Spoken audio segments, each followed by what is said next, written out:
Next up, we have the Jolly Poggers. You can see some poggers in the chat from Durable Snail. It has 36 M8 launchers. There they are. Similar tactic. We count 1 door. I count 2 doors. I count 3 doors. I count 4 doors. So each of these broadside M8 launchers is hidden behind a sliding door. This one, by Riddle Me This, is featuring 56 Mark 1 mech specs. It's 40 75mm railguns, 22 150s, 4 CWISs, and 8 MCRN PDCs.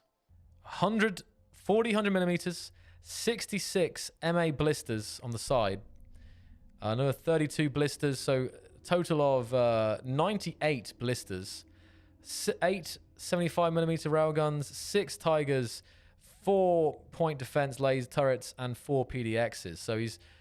Next up, from Captain Shaq, what a name. We have the Macyetus Deletus. A lot of point defense, 52 PDXs. Got a bit of North Winds on there as well, some 75mm. 5 Grimlocks and 5 100mm North Winds as well. We have the Scarlet Quasar. Now look at this. 12 Gladiuses, 40 75mm railguns, and 20 PDX point defense. But it's a glorious looking ship. Nice kind of pointy design. The name of this ship is See What Sticks...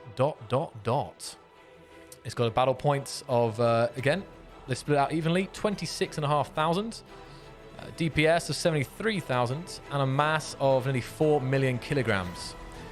He has got a lot of point defense, 75.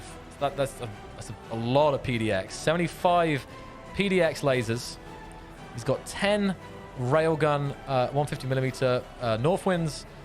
He's got 4 disco balls for even more. No, the disco balls, yeah, they also are. Okay. 18 railgun turrets, 75mm, and a Mac as well. 2, 1. Go, go, go. Whoa, now here we go. Armco, focus firing on the first pyramids. Both Clockwork and Wasted Space focusing on Riddle Me This. Riddle Me This taking damage now. Taking heavy damage. Losing a lot of their weapons. And they're thrust. Wait, what is this? Riddle Me This is out of the zone. Riddle Me This is out of the zone. I think Armco baited him to the edge of the sphere.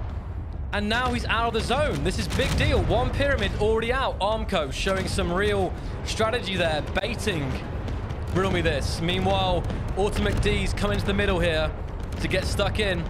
Ultimate D focusing on Clockwork. Clockwork focusing on Rahon Base, the second sphere. Oh my goodness. Okay. Rahon Base going for Shaq. Right. Damage now happening to Clockwork. Clockwork shields are down. He's thrusting away, I think. Shaq shields are holding. Looks like Rahon Base targeting Shaq there, but Shaq's lining up for a close-up Mac. I can feel it. There it is! No, wait, was that it? No, I don't know. It felt like it was, but I didn't see the line. I'm not sure. There was a big hit there on Rahon Base, though. You can see the blisters coming out of Ultimate D's Nautilus. Look at those. Golden rain coming from Ultimate D. This is the final we wanted to see. Goodness me, this is close. Grims on Clockwork. Clockwork dodging those Grims. Let's have a quick team check. Clockwork's there. Waste is full shields. Shaq is looking all right. Whoa. Debris nearly hitting Ultimate D there. Ultimate D taking damage. Jolly Poggers is all right. Rahon Base is still going, but he's lost his main thrusters. Rahon Base, the second pyramid, not looking so good. He's still got some thrusters, but a lot worse off than he was in the last rounds. And we know the situation is with... hold on a minute. Who's that? He's coming back in the zone? All right, so maybe Riddle Me This is not out yet. He looked like he was out the zone, but it looks like he's coming back now. Clockwork's putting his shields up. Oh, his shields were up, so I say. But now, down again. Clockwork taking heavy damage. I'm seeing no movement from Clockwork. Is it all over Clockwork? I don't know. Yeah, I think F's in the chat for Clockwork. An upset for Armco, maybe. No movement, just obliteration. Oh, Clockwork's nacelles are he's splitting into mortal parts. It's horrible. And after this small impression from the Weapon Core Tournament Test 2021 finals, I welcome you back to the channel Staffelchef. Today's intent is to gather enough resources for solar panels in order to run a basic assembler. That will enable us to produce advanced components for advanced equipment. And yes, we could already place more interior lights and make it more cozy, but I would like to hurry as fast as possible to maintain our base after logging out from the server and be self-sustainable and force protected to a certain extent. After getting our survival kit a bit closer to our drilling spot, I'm queuing up the stone facilitation, which produces gravel, nickel, silicon and iron with quite a low outcome. I'm also ordering the production of steel plates for placing some more blocks, keeping in mind that we only have a limited storage capacity.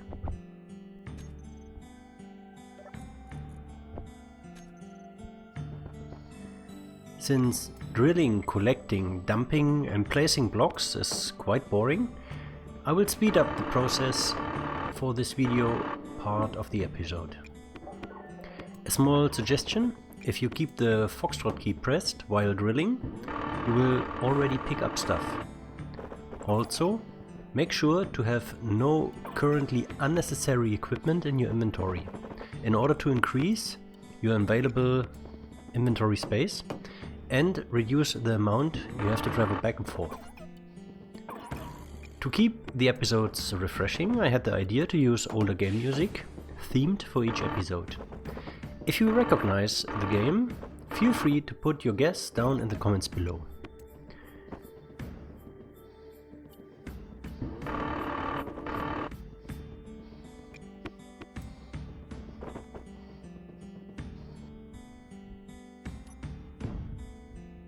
I'm placing here a tower for our solar panels to get the most out of the sun over the day.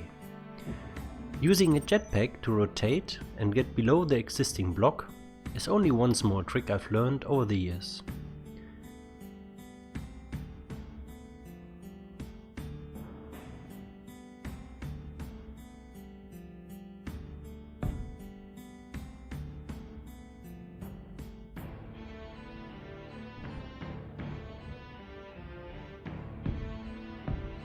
This way is the opposite of staying hidden from griefers, is our smallest issue, as we are going to find out later.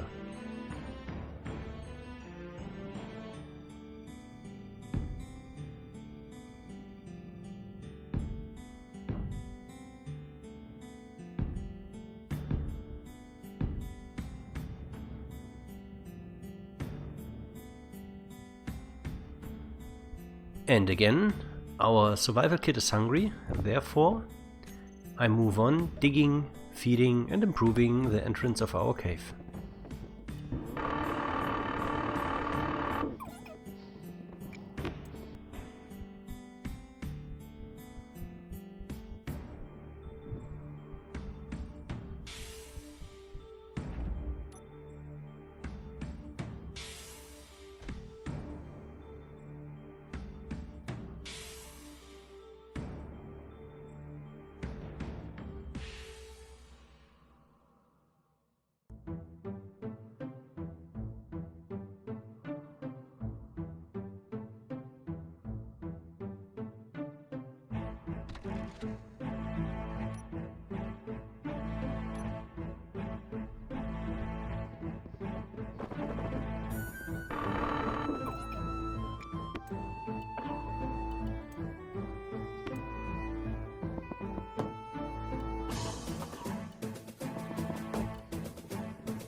This should be enough for the next minute, so we can make a quick jump to the unknown signal.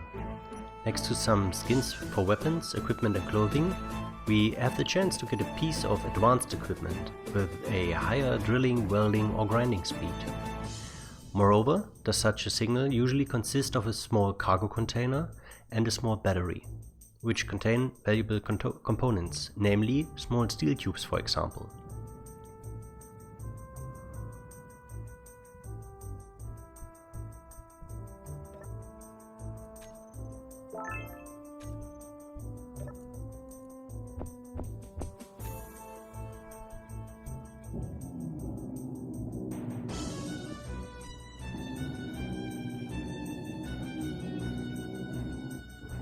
The steel blocks are not worth to grind down at the moment due to our poor grinding speed. In the comments under the last video I was asked to switch to English language in the game settings. My initial idea was to make it a bit more accessible to Germans as well, but after reviewing the video I have to admit that it does less sense now. But since I already had to produce the first few episodes in one go, it will not change for you in the next couple of episodes. Keep in mind that if I would log out right now from the server, our mini base and tower would be gone within seconds and our starting rover after the battery is depleted.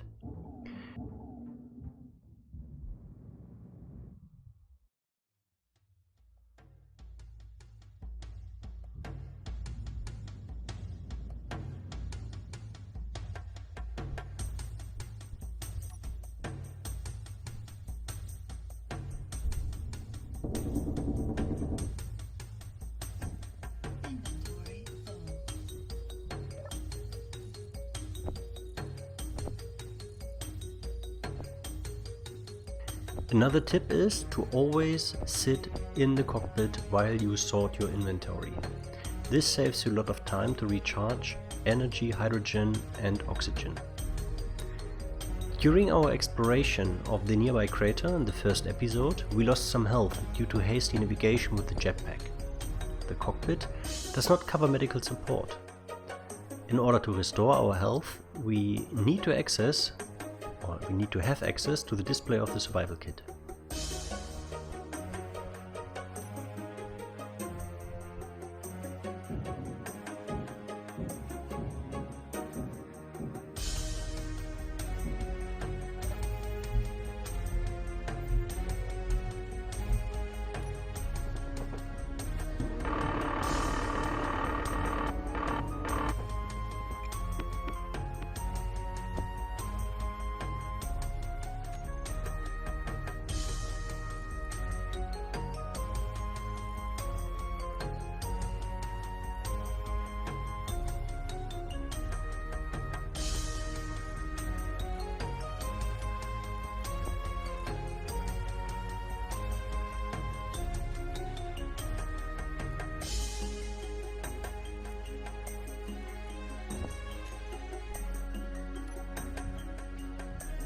Rotors will assist to move the panels and follow the sun's journey over the day.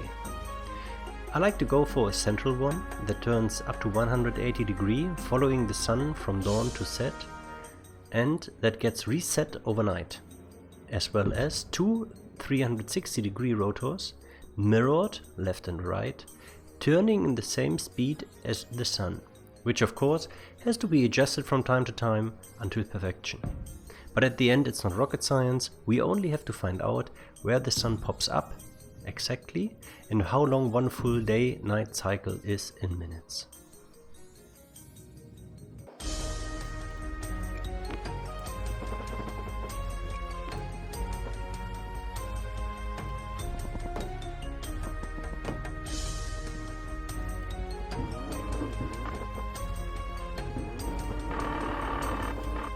And here we are with our next cut for today's episode. Feedback, tips and tricks are always welcome in the comments. Thank you all for watching and I see you next time. Gehabt euch wohl.